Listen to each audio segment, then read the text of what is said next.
हाँ हाँ। भारत से उस समय 7 स्कॉलरशिप होती थी, मुझे टॉप स्कॉलरशिप मिल गई थी।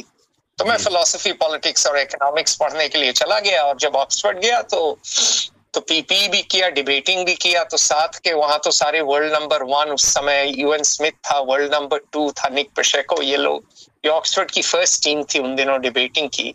ओके। तो मैं इन लोगों से बहुत कुछ सीखा, और मैं मजाक करता हूँ कि भारत में मैं ब्यूरोक्रेट्स को जानता हूँ, लेकिन यूरोप में मैं नेताओं को जानता हूँ। दोनों में क्या फर्क आप महसूस कर रहे हैं? मीडियोकर है अपने लोग, मीडियोकर है ना, फिजिकली फिट है ना, इंटेलेक्चुअली वो है। हमें अथाह प्रेम है मीडियोक्रिटी से। आईपीएस में तो वो लोग हैं जो कि रोते हैं कि भैया, रोते कलप रहे हैं कि भैया कि 2 नंबर और होते तो आईएएस होते। पुलअप्स किए नहीं जाते, पुशअप्स किए नहीं जाते, रोंटों की तरह जो है ट्रेनिंग करते हैं, आधे तो हिजड़े हैं। तो मतलब सीपीओ को का भी कमांड आईपीएस के हाथ में है, और हमारे खुद के batchmates, half of them, I would rather be dead than serve under them. They are useless, they can't even run, they can't shoot, they can't write, they can't speak. But that is the problem all across the civil services, not just IPS. IFS में लोगों को कुछ आता ही नहीं है। 100 लोगों की embassy इधर है, गधों की बारात है, ambassador down to the last diplomat with a few exceptions. So हम तो we are incompetent, and Europe के जो नेता हैं उसमें भी बहुत इनकॉम्पिटेंस है, एंड बहुत वो हैं, अपॉर्चुनिस्टिक हैं, बट ब्राइट जरूर हैं, and at a personal level intellectually sharp तो ज्यादा है। हंगर है ना, कंपटीशन है। One exam does not determine your future. You're only as good as your last debate, your last article. So your feet are always held to the fire. Now obviously पूरी जगह, पूरी दुनिया में पतन हुआ है, सिस्टम्स तो हर जगह क्रम्बल कर रहे हैं। वो हर, मेरे ख्याल से 7500 साल में होता है, ये दुनिया में दौर आता है। स्टेट्स क्रम्बल करते हैं, सिस्टम्स क्रम्बल करते हैं, वेस्टेड इंटरेस्ट बन जाते हैं, तो कोलाहल का दौर आता है। वो तो that is just the cycle of life. आपको हमने कुछ दस्तावेज भेजे थे, कुछ वीडियोस भेजे थे। Could you get an opportunity to? It's awesome, interesting, हाँ। क्या आपकी एक क्या ऑब्जेक्टिव एनालिसिस है, जो मैं एक हाइपोथेसिस लेके चल रहा हूँ कि अच्छे भारत के संकल्प से वो ऊर्जा प्रकट की जा सकती है कि हम अपने देश को ही बदल पाएंगे। जो एक हाइपोथेसिस है कि इस संकल्प शक्ति से भारत जो है वो पार्टी विहीन हो जाएगा, सभी राजनीतिक पार्टी एवं सभी राजनेता विलुप्त हो जाएंगे, और एक विकेंद्रीकृत नेतृत्व उभरेगा जो अच्छे भारत के प्रति संकल्पित होगा।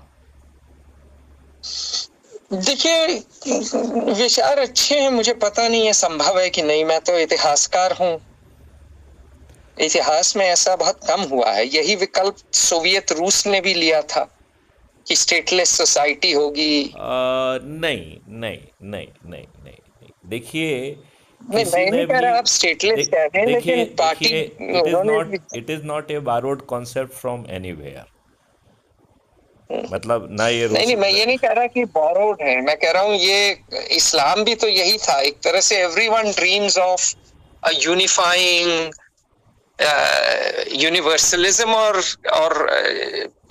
यूनिवर्सल और जनरल पर्टिकुलर का टेंशन तो हजारों साल का है ना, वो अलग अलग फॉर्म में अवतार लेता है। अच्छा, यदि अपन थोड़ी सी कॉन्क्रीट बातें पहले कर लें, जैसे हमें जब स्वतंत्रता मिली, तो मैं इस स्वतंत्रता को स्वतंत्रता तो कहता ही नहीं हूँ, क्योंकि हमने अपना तंत्र स्थापित किया ही नहीं। तो इट इज नॉट। तो देखिए, मैं आपसे 100% सहमत हूँ इसमें, क्योंकि आप वही कॉलोनियल सिस्टम, जिसको मेरा दोस्त हर्षन कुमार सिंघम, बहुत बढ़िया स्कॉलर है, एकेडमिक है, कहता है ईस्ट मिंस्टर सिस्टम। जो वाइसरॉय, जो तंत्र वाइसरॉय को दिया था सारी कॉलोनीज में शोषण करने के लिए, वही तंत्र जो न्यूली इंडिपेंडेंट लीडर्स थे, भले ही वो कीनिया के हों, इंडिया के हों, नाइजीरिया के हों, वो सब वही सिस्टम्स आज तक चला रहे हैं। उसको ईस्टमिंस्टर नाम दिया है हर्षन ने। बिल्कुल ठीक है, this is called Westminster system, that is very correct, that is not a. Westminster England में था हाँ हाँ, और ईस्टमिंस्टर कॉलोनी में था। उसका ये कंट्रीब्यूशन है एकेडमिक थॉट में और इंटेलेक्चुअल थॉट में। बड़ा आदमी है वो, तो बहुत बढ़िया आदमी है, बड़ा सज्जन आदमी है, आपको बड़ा अच्छा लगेगा। वो कभी मिलेंगे उससे। वो रहता स्कॉटलैंड में है अब। ओके तमिल है, श्रीलंकन तमिल है वो। ओके, जो इसकी परवरिश हुई न्यूजीलैंड में और उसके बाद अब वो पढ़ाता है स्कॉटलैंड में। और उसकी पत्नी पोलैंड से है, तो बड़ा मतलब विश्व देखा हुआ लड़का है। जैसे भारत का जब इंडिपेंडेंस फाइटिंग चल रही थी तो बहुत सारे जो फोर्सेस थे they were working in favour of that India should be not under subjugation, should not borrow the concept, it should have its own systems, जिसको हम स्वावलंबी कह सकते हैं, जिसको हम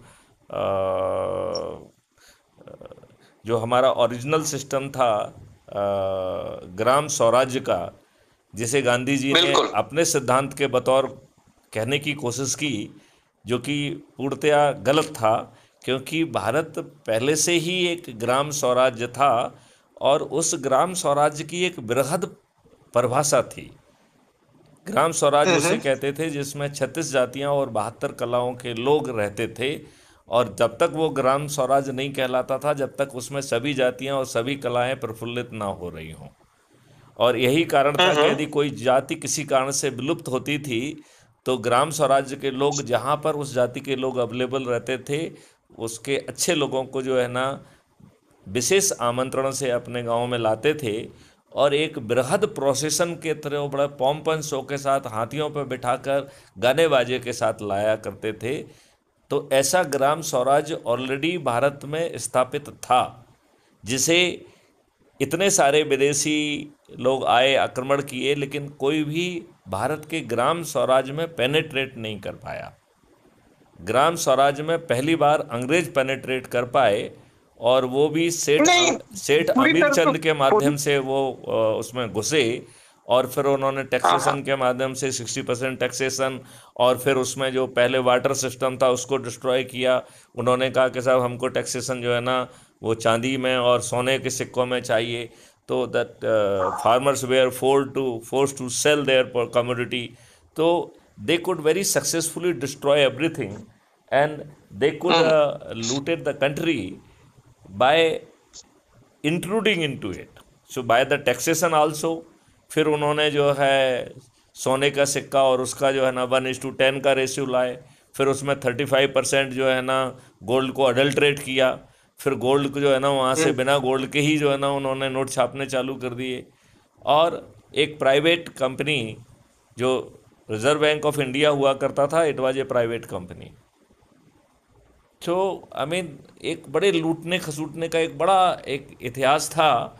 और इंडिया के जब इंडिपेंडेंस में there were lot many forces जो इस बात के बड़े कंसीडर्ड थे। और हमारे सुभाष चंद्र बोस ने तो आज़ाद हिंद फौज भी, आज़ाद हिंद बैंक भी और आज़ाद हिंद करेंसी भी जो है लॉन्च की हुई थी। भारत की जो है आज़ाद हिंद जो रुपया था, that currency, it was recognised by the 14 countries. और आज़ाद हिंद फौज का रुपया 1 रुपया was equivalent to 1 gold coin.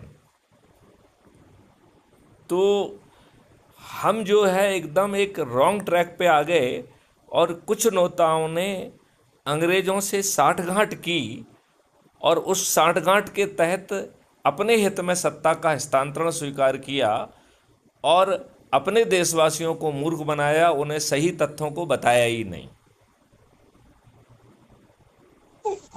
इस अतुल जी, इस बात से आप कहाँ तक राय इत्तेफाक रखते हैं? देखिए, ये बात से सहमत हूं कि अंग्रेजों ने मोटा मोटी सहमत हूं, पर मैं ये नहीं मानता कि दिल्ली सल्तनत ने विलेज को, आपके ग्राम को प्रभाव नहीं डाल पाया। देखिए, मुसलमान गांव बसे, जमीनें छीन ली, आज के दिन भी उत्तर प्रदेश में जितने आम के अच्छे उन्होंने बाग वो बार्टर सिस्टम और इकोनॉमी को डिस्ट्रॉय नहीं कर पाया उन्होंने। वो नहीं कर पाए, हाँ, लेकिन अंग्रेजों ने उसको डिस्ट्रॉय कर दिया। वो मतलब बिल्कुल सहमत हूं, बेसिकली बाकी लेकिन बाकी लोगों ने संपत्ति का हरण किया होगा, लूटा, शोषण किया होगा, बिल्कुल लेकिन दे कुड बिल्कुल नॉट किया, इंट्रूड दोनों इनटू द किया। सिस्टम। देखिए ये बात सच भी है और नहीं भी है, क्योंकि इसलिए पूर्णतः सत्य नहीं है क्योंकि आपके जो ग्राम थे वो डिफेंसिव थे, वो डरे रहते थे कि कोई भी आ जाएगा लूटने कभी भी। और उन जो थर्ड हाईएस्ट रेवेन्यू दिल्ली सल्तनत का था, पहला था खराज लैंड टैक्स, दूसरा था जजिया और तीसरा था स्लेव ट्रेड। उठा लेते थे वो लड़के लड़कियों को, दोनों को दमास्कस में बेचते थे।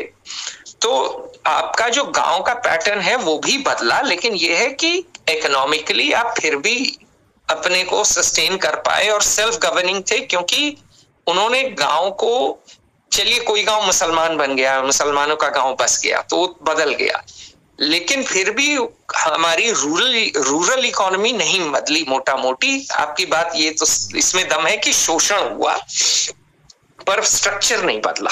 अंग्रेजों ने स्ट्रक्चर बदल दिया, उन्होंने, वो तो पूरी दुनिया का स्ट्रक्चर बदला है। Modern economy is a British creation, Dutch followed by British.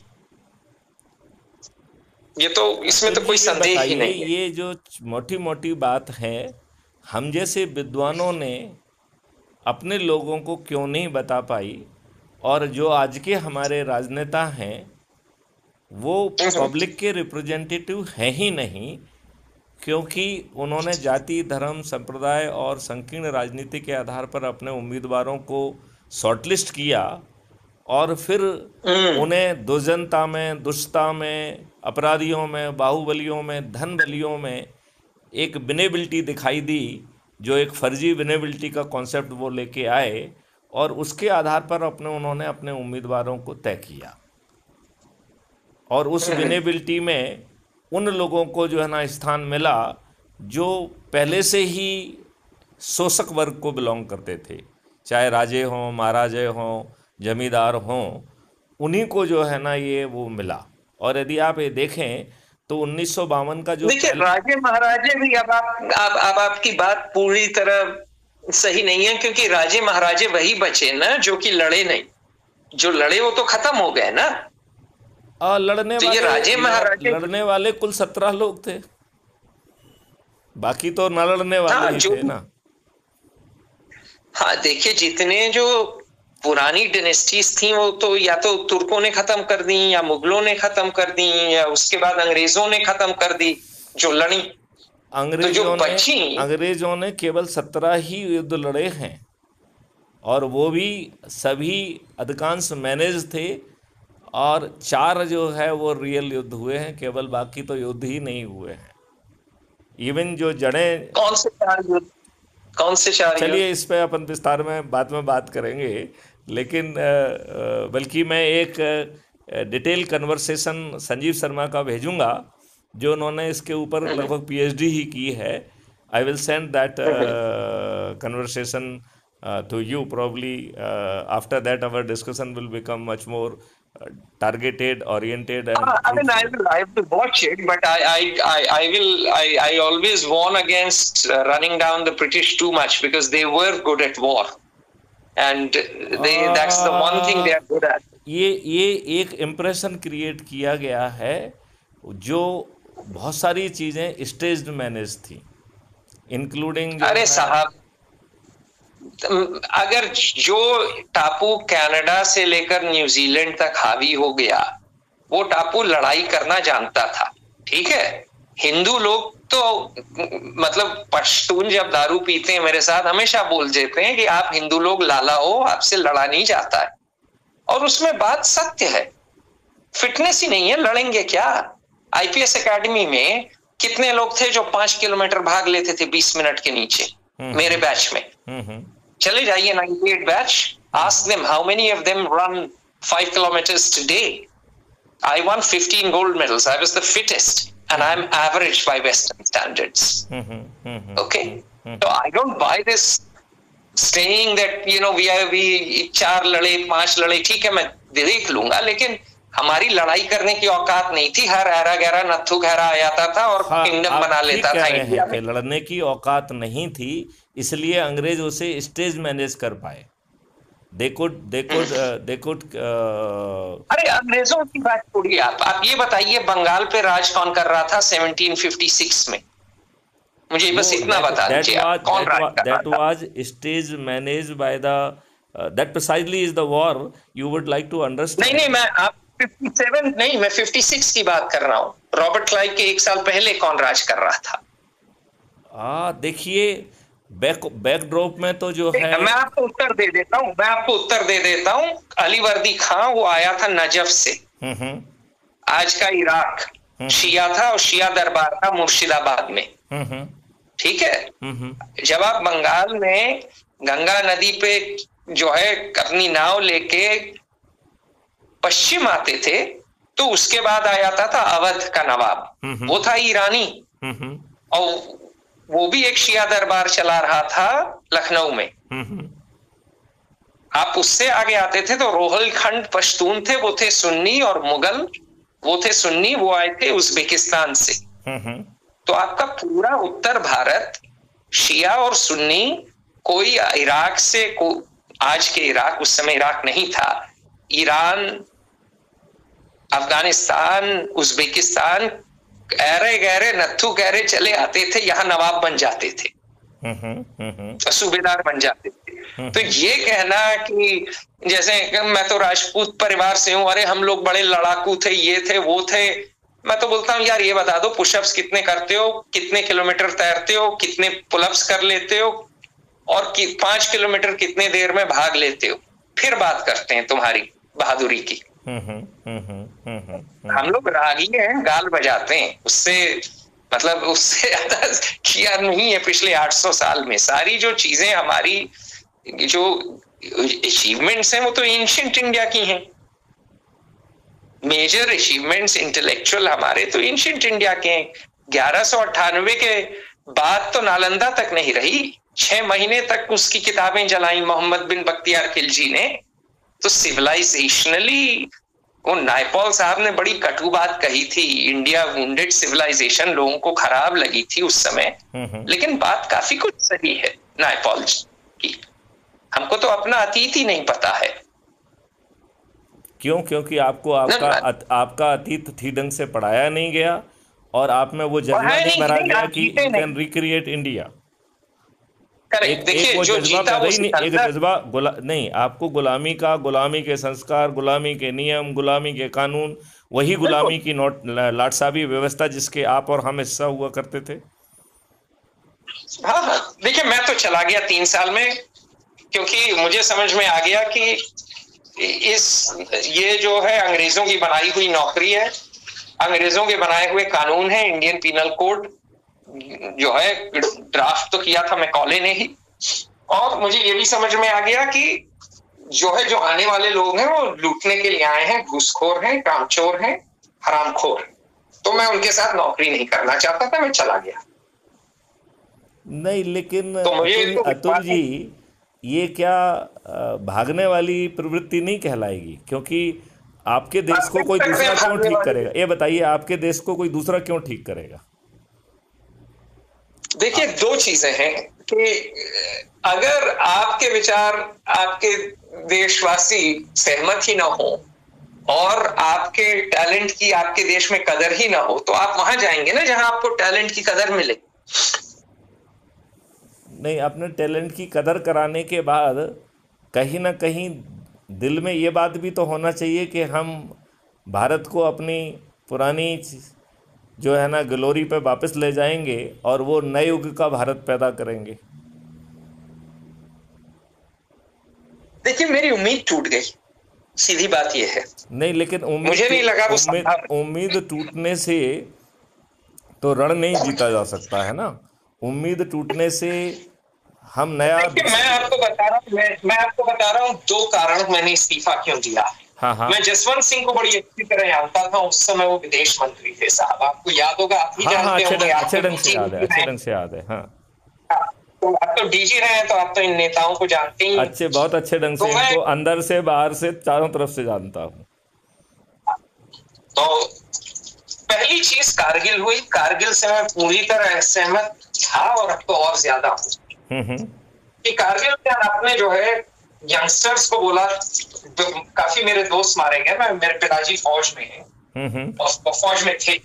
हम्म। तो स्ट्रेटेजिकली एंड आई, मुझे शुरू से शौक रहा है बैटल और स्ट्रेटजी और टैक्टिक्स तो का, तो भले ही मंगोल हो या भले ही वो रोमेल हो, तो मैं पढ़ता, मैं टीनेज ईयर्स में काफी पढ़ा हूँ ये सब चीजें। तो भैया आप हाइट्स पे अगर लेने के लिए अपने यंग ऑफिसर्स को ऑर्डर करेंगे तो they will be shot to bits. जिसके पास हाइट्स है वो तो आराम से मारेगा, टिका टिका के मारेगा। और आप हाइट्स ले सकते हैं फ्रंटल असॉल्ट में, but it is at huge cost of blood. Very true, because they are the in point is advantageous position. They can they can shoot you just like a sitting duck and without any risk to their own exact survival, without any risk. Correct, बिल्कुल। So what strategically, but if the height is, if you are sitting on a height और वहां water नहीं है, तो just surround it, starve them out. 6 महीने लगेगा, 1 साल लगेगा, 2 साल लगेगा, भूखे मर जाएंगे साले। And you can pin point in the mean time bye pin point munitions and hit them. आजकल तो टेक्नोलॉजी है, वो तो उस समय ड्रोन्स नहीं थे, but still pin point munitions तो थे ना, आप उनको हिट कर सकते हैं। आपने लाइन ऑफ कंट्रोल क्रॉस करने की हिम्मत नहीं की। क्यों? क्योंकि वॉर हो जाएगी, ये हो जाएगी, उनके पास न्यूक्लियर बम है। फिर कांधार होता है, प्लेन लैंड करता है अमृतसर में, कोई चमन चूतिया आईपीएस ऑफिसर वहां इंचार्ज है जो कि वेट कर रहा है दिल्ली से इंस्ट्रक्शन के लिए, कोई लोकल इनिशिएटिव नहीं है, और प्लेन उड़ के कांधार आता है और आप सबको रिलीज कर रहे हैं। तो मुझे एक चीज समझ में आ गया कि शेर गीदड़ों के नीचे नहीं काम करता है। I said I'm not working under, pardon my language, fucking idiots and cowards, and I left. नहीं, It was as simple as that. मैं आपके छोड़ने से मुझे कोई दिक्कत नहीं है, लेकिन अब जो फाइट मैथिली शरण गुप्त लड़ रहे हैं, मैं चाहता हूं कि उसमें आप बराबर के हिस्सेदार बने। और मैं ये चाहता हूं कि मैंने जो एक पूरी स्ट्रेटेजी और एक पूरा फिलॉसफी डिज़ाइन की है, मैं चाहूँगा कि पहले आप उसको पढ़ लें, फिर हम विस्तार में बात करेंगे। ठीक है, ठीक ठीक। क्योंकि हमने आपको कुछ अपने वो भी भेजे हैं, प्रेजेंटेशन भेजा है कि how the transform Bharat would be, और हमें कोई इतिहास में नहीं घुसना है। विदाउट घुसेंगे इतिहास, हम जो है ना, we will be in position to transform it. मतलब हमें कोई स्टडी नहीं करना है, कोई हिस्ट्री में नहीं घुसना है, बिना उसके ये ट्रांसफॉर्मेशन हो जाएगा, because we know what to do. तो हमें इतिहास में घुस के क्यों जो है ना एक कॉन्कॉक्टेड इतिहास जिसको जीतने वालों ने अपने हिसाब से लिखा है, उस इतिहास को हम क्यों पढ़ें? क्योंकि जो पढ़ा है उसको हमने गॉस्पेल ट्रुथ मान लिया है, जो कि हकीकत नहीं है। तो लॉट मैनी ग्रे एरियाज जो कि डॉक्यूमेंटेड नहीं है या रूलर के हिसाब से डॉक्यूमेंट नहीं किए गए हैं, उनमें बहस करके आपकी और हमारी एनर्जी खर्च होगी। उस एनर्जी को बचाना ज़रूरी है। ज़्यादा आवश्यक ये है कि क्या हम एक ट्रांसफॉर्म्ड इंडिया क्रिएट कर सकते हैं, और यदि कर सकते हैं तो हमारी स्ट्रेटेजी क्या होगी? मोदी जी ने तो कर ही दिया ना। नहीं, बिल्कुल नहीं दिन आ गए ना। बिल्कुल नहीं किया। क्या कर दिया बताइए? मुझे तो एक भी चीज़ नहीं दिख रही है। नहीं, आपको दिख रही है क्या? मुझे तो नहीं दिख रही है। मार रहा हूँ, मैं तो कटाक्ष मार रहा हूँ, आप सीरियसली ले बैठे। हाँ, मैं उसी कटाक्ष को कह रहा हूँ कि मुझे तो एक धेले भर की चीज़ नहीं दिख रही है उसमें। मतलब मैं बहुत जिम्मेवारी से कह रहा हूँ, मुझे तो आर्टिकल नहीं, ये तो आईएएस राज चला रहे हैं, इन्होंने इकोनॉमी खत्म कर दी है। लेकिन हम इसको बहुत आसानी से हर चीज़ रिक्रिएट कर सकते हैं। हमने आपको एक कल्पवृक्ष मॉडल भी आपको दिया हुआ है। We are having the models की भारत सरकार के ऊपर 20 गुना पैसा आ जाएगा हमारे मॉडल से ही, 3 मॉडल से, और भारत में कोई टैक्सेशन नहीं लगेगा, भारत में किसी को कर्ज नहीं लेना होगा, because we have come out with a concept of the कल BRICS account, it will be a shadow account of your own account, जहाँ से जब आपको पैसे की ज़रूरत होगी मिलेगी।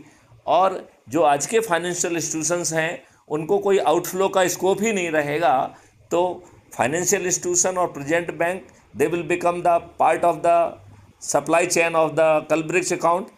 भारत के पास जो 20 गुना ज़्यादा पैसा आएगा, हमने ऐसा मॉडल इवॉल्व किया है कि भारत सरकार का खर्च ही 1/4 हो जाएगा, तो 20 गुना पैसा 1/4 खर्च, तो सरप्लस मनी बहुत ज़्यादा होगी। और ये तीसरा कॉन्सेप्ट उसमें आया है कि हम भारत विकास निधि, जितना हम राष्ट्रीय संपदा का निर्माण करेंगे उतनी डिजिटल करेंसी पैदा करेंगे। तो पहले उसका हमने नाम भारत विकास निधि दिया था। हमारे एक संजीव जी है, उनसे चर्चा के बाद मैंने कहा कि जब एक ऑलरेडी आज़ाद हिंद रुपया बना हुआ है तो हम उसको भारत विकास निधि ऑब्लिक आज़ाद हिंद रुपया कहेंगे, और वो आज़ाद हिंद रुपया will be equivalent to 1 gold coin, that is equivalent to 1 lakh रुपये ऑफ द टुडे। तो एक बहुत पावरफुल कॉन्सेप्ट है, और मेरा कहना है कि हमें किसी हिस्टोरिक बैकग्राउंड में नहीं जाना है, हमें केवल एक संकल्प शक्ति पैदा करना है अच्छे भारत की। अच्छा, अच्छे भारत की संकल्प शक्ति में हमें किसी को नहीं बदलना है, मतलब हम सबसे पहले एक स्टेटमेंट ये दे रहे हैं कि जो जिस स्वरूप में है हम उसे उसी स्वरूप में ग्रहण करेंगे।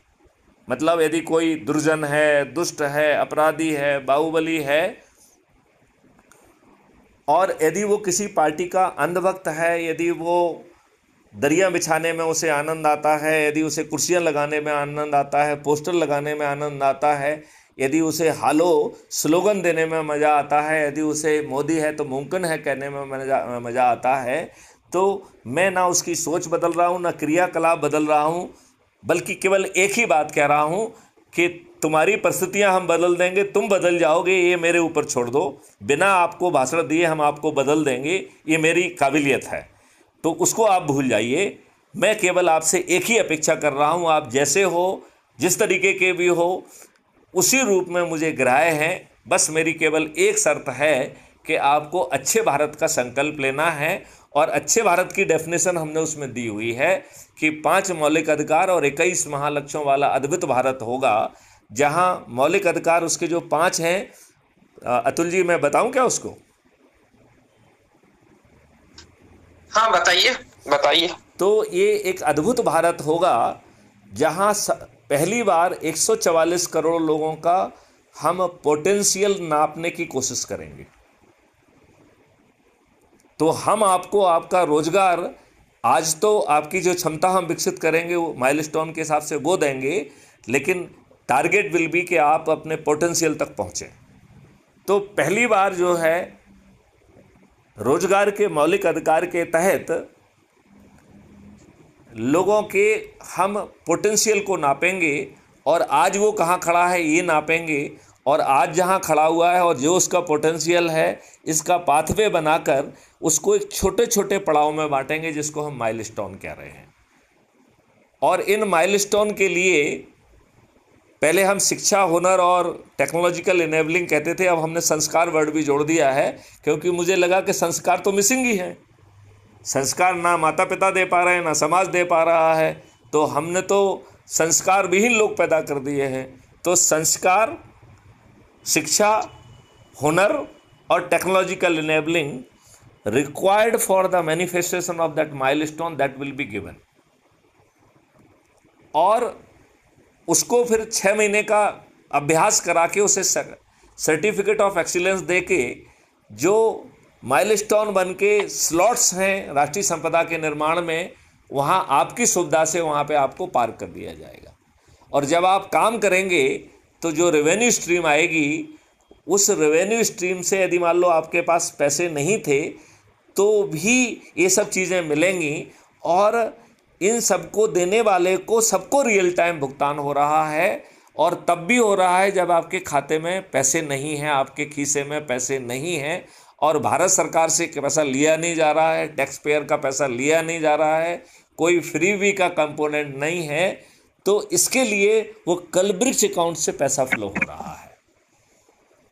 और मुझे समझना होगा हाँ, क्योंकि ये थोड़ा कल्पित यूटोपियन लग रहा है आपका नहीं, मॉडल। ये देखिए, जब इतनी बड़ी चीज कहोगे तो वो यूटोपियन लगना बहुत ही स्वाभाविक है, लेकिन यदि जब आप उसके अंदर वर्किंग में घुसोगे तो इतना स्वाभाविक है कि देखिए कितना बड़ा जो है ना, हम एम्प्लॉयमेंट इसी में क्रिएट करेंगे कि पोटेंशियल को नापने का, फिर उस पोटेंशियल के हिसाब से पाथवेज बनाने इसमें का। सवाल होते हैं ना कि पोटेंशियल नापेगा कौन? पोटेंशियल नापने के हम और आप जो है गैजेट्स, मॉडल्स और टेक्नोलॉजी बनाएंगे, और उसको डे बाय डे इंप्रूव करेंगे। अच्छा, with our experience we will keep on improving it. Let me stop it. Gadget, manual और आपने बोला technology, all of them require time, money and energy, ये time, money which is very finite. नहीं, देखिए, पहली बात तो ये है कि इन्हें देने वाला अपने आप में राष्ट्रीय संपदा कहलाएगी, और उस राष्ट्रीय संपदा के निर्माण के लिए हमें जो भी चीज़ चाहिए होगी, उसको जैसे ही हम उसको अनुमोदित करेंगे, उतनी भारत विकास निधि ऑब्लिक आज़ाद हिंद रुपया एक डिजिटल करेंसी ऑटो जनरेट होगी। लिहाजा संपदा के निर्माण के लिए धन की जरूरत नहीं होगी, क्योंकि संपदा अपने आप में धन है। देखा जाए तो हमारी जो पहले रूरल इकोनॉमी थी वो क्या थी कि हम क्रॉप पैदा करते थे, वही धन था, उसी को हम बांट के आपस में काम कर लेते थे। अब इस चीज को हम आज के प्रदेश, देखिए वो तो लेट अस बी ऑनेस्ट, वो तो सारी एग्रेरियन सोसाइटीज सेल्फ सस्टेनिंग थी। चाइना की हो, जापान की हो, हमारी हो। मैं उसी की बात कर रहा हूं, that self sustainability will come. देखिए, हम इंस्टीट्यूट क्रिएट कर रहे हैं, वो इंस्टीट्यूट जो है राष्ट्रीय संपदा कह रहे हैं हम, वो राष्ट्रीय संपदा जो है ना कोई काम कर रही है, उसको उस काम को करने के लिए रियल टाइम रेवेन्यू आ रहा है, तो हमने एक चेन घुमा दी है। बस उसके लिए जो धन चाहिए, राष्ट्रीय संपदा जो हम ज़मीन पे क्रिएट कर रहे हैं, उसका जब हम अनुमोदन करेंगे, उसी के साथ हम उतना धन का निर्माण कर देंगे, digital currency that will use for the bartering kind of thing. मतलब केवल इसमें एक ही चीज, इसमें जो एक पैच एक इसमें जो पैच हमने लगाया है, एक मिनट जो हमने एक पैच लगाया है, उसकी बारीकी मैं आपको खुद समझाना चाहूँगा। देखिए, अभी क्या होता है कि हम धन पैदा लेके फिर संपत्ति का निर्माण करते हैं, और वो संपत्ति जो निर्मित होती है वो अपने आप में धन है, it is a asset, right. तो हम क्या कह रहे हैं कि जो हम धन निर्मित करने वाले हैं, उसको इक्विवेलेंट हम धन पैदा जो है ना, एक डिजिटल करेंसी हम अप्रूव करेंगे, ऑटो जनरेट करेंगे। It is our internal currency, it has nothing to do with the external world. इसलिए भारत वर्तमान रुपया और आज़ाद हिंद रुपया दोनों को एक इंटरनल करेंसी होगी, जिसको हम राष्ट्रीय संपदा निधि कह रहे थे, और एक दूसरा जो आज का रुपया है, ये दोनों इक्विवेलेंट चलेंगे। One will be for the asset creation and it will be technically generated equivalent to the asset we are creating. इसमें केवल एक ही हम गेम खेल रहे हैं कि हम उसको अप्रूवल के साथ पैदा कर दे रहे हैं, और अप्रूवल के साथ पैदा करने से हम उसी से जो है ना एसेट क्रिएट कर ले रहे हैं। लिहाजा एसेट क्रिएट करने के लिए हमें धन की ज़रूरत नहीं होगी, धन हमें उपलब्ध होगा। This is just a playing on the things. हम पूरी जो है ना, जो धन की कमी और जो वर्तमान अर्थव्यवस्था, उसको हम मैनोवर कर पाएंगे, क्योंकि जो आप इंस्टीट्यूशन क्रिएट कर रहे हैं, they are real, they are capital asset. From the day one they are into the business, and from the day one they are generating revenue. क्योंकि यदि मान लो वो किसी का पोटेंशियल नाप रहे हैं, तो उसके लिए उनको पैसा मिल रहा है। यदि वो किसी को संस्कार, शिक्षा, हुनर और टेक्नोलॉजिकल इनेबलिंग कर रहे हैं, तो जितनी वो करेंगे उसका इक्विवेलेंट पैसा उस व्यक्ति से आपको मिल रहा है, और तब भी मिल रहा है जबकि उसके खाते में नहीं है। उसके लिए हम कल्पवृक्ष अकाउंट ले आए। तो ये दो, कल्पवृक्ष अकाउंट और दूसरा जो है राष्ट्रीय संपदा का निर्माण और उसके लिए करेंसी का निर्माण, ये दो चीज़ों से हमने बहुत बड़ा जो है ना दो गेम खेल दिए इसमें। एक तो धन हमारे चीज़ों में बाधा नहीं बनेगा, और दूसरा जो है वी आर क्रिएटिंग वेल जो है calibrated, well trained human resource, अब एक तीसरा कंपोनेंट जो राष्ट्रीय संपदा के निर्माण के लिए ज़रूरत होती है वो है लैंड कंपोनेंट। तो हम लैंड कंपोनेंट के लिए भी एक कॉन्सेप्ट लेके आए हैं। वो कॉन्सेप्ट क्या है कि हम जो है आज का जो लैंड एक्विजिशन एक्ट है, जो अंग्रेज़ों की हड़प नीति का द्योतक था, हम उस हड़प नीति को ख़त्म कर देंगे। There will be no land acquisition act. हम उसकी जगह एक दूसरा एक्ट लेके आएंगे, that will be land owners club act, जिसमें राष्ट्रीय निर्माण के लिए जिस जो है ना हम लैंड का यूज करेंगे वो व्यक्ति लैंड का मालिक बना रहेगा। लैंड जो है वो राष्ट्रीय संपदा के निर्माण में पहुंच जाएगी, लेकिन वो लैंड ओनर्स क्लब का सदस्य बन जाएगा। राष्ट्रीय संपदा जो चीज़ कमाएगी उसका प्रोपोर्शनेट बेनिफिट जो है ना लैंड ओनर्स को जाएगा। तो लैंड ओनर्स के पास दो तरीके की इनकम होगी। एक इनकम जो उसकी लैंड जो है ना क्रिएट करेगी, बिकॉज लैंड से जो राष्ट्रीय संपदा बनी और राष्ट्रीय संपदा जो कमाएगी उसका प्रोपोर्शनेट बेनिफिट लैंड ओनर्स को जाने वाला है। और दूसरा उसका जो व्यक्तिगत हुनर ट्रेनिंग देके उसको जहां लगाया जाएगा तो ही will be generating the money on account of his capability. तो every human being will be having the two source of the money. If he is having the land, तो land will become a source of money, and obviously he himself being trained for his potential, तो वो जैसे ही अपने पहले milestone को पूरा करके राष्ट्रीय संपदा के निर्माण में अपनी जगह पे जैसे ही पहुंचता है उसके काम से उसको रेवेन्यू फ्लो होने लगेगी। लिहाजा every individual will be having two source of income. यदि वो लैंड ऑनर है तो land will become source of income, और यदि वो लैंड ऑनर नहीं है तो उसका ह्यूमन रिसोर्स तो रहेगा ही रहेगा। तो इस प्रकार हमें राष्ट्रीय संपदा के निर्माण के लिए ना तो धन की कमी बाधा बनेगी, ना ही हमें जो है well trained, well equipped, prepared for a particular position, ऐसा वेल ट्रेंड जो है ना ह्यूमन रिसोर्स हमें मिलेगा, और हमें धन भी की ज़रूरत नहीं पड़ रही है। तो हम अपने जो 5 मौलिक अधिकार हैं, जैसे एक है रोजगार का, दूसरा शिक्षा का, तो रोजगार और शिक्षा को हमने इंटीग्रेट कर दिया है, क्योंकि पोटेंशियल के रोजगार के लिए हमने शिक्षा को उसी को में इंटीग्रेट कर दिया है। अब आज बताइए, आज कितने बड़े व्यवसाय चल रहे हैं कॉम्पिटिटिव एग्जामिनेशन में बैठने के, इसमें बैठने के। आज तो IIT से लेके हर चीज़ के लिए बैठने के लिए, IAS IPS और जो है ना सर्विसेज के लिए तो जो होते ही होते थे, ये सब बाजार बंद होने वाला है। क्यों? क्योंकि भारत के हर इंडिविजुअल्स को उसके पोटेंशियल की शिक्षा इज ऑलरेडी गारंटेड, चाहे उसके खीसे में पैसा हो चाहे ना हो। और वो शिक्षा लॉर्ड मैकाले की नहीं रहने वाली है, वो शिक्षा जो है उसके पोटेंशियल की रियलाइज करने के लिए रहेगी। That will be much more